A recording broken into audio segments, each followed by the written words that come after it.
In this video, I'll show you how to turn on in-app purchases on your Android device. So if you're unable to make in-app purchases right now, by the end of this tutorial, you'll have everything set up so you can buy apps, subscriptions, and other digital content. So to get started, what you want to do is open the Google Play Store on your Android phone or tablet. Then tap on your profile icon in the top right corner and select Settings from the menu. Next, go to Purchase Verification and you can go to Verification Frequency.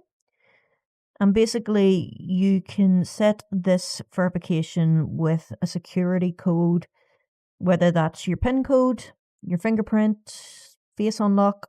You can set it so that it always pops up every 30 minutes or never. Obviously, if we hit never, it's not really recommended as it removes security checks.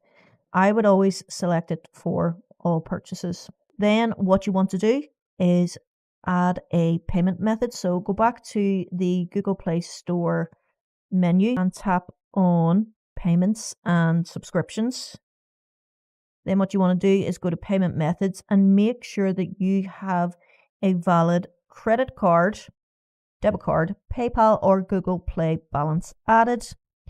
And if in-app purchases still aren't working, try restarting your phone and then attempt a purchase again. And that's it. You should now be able to make in-app purchases on your Android device. And that's basically it.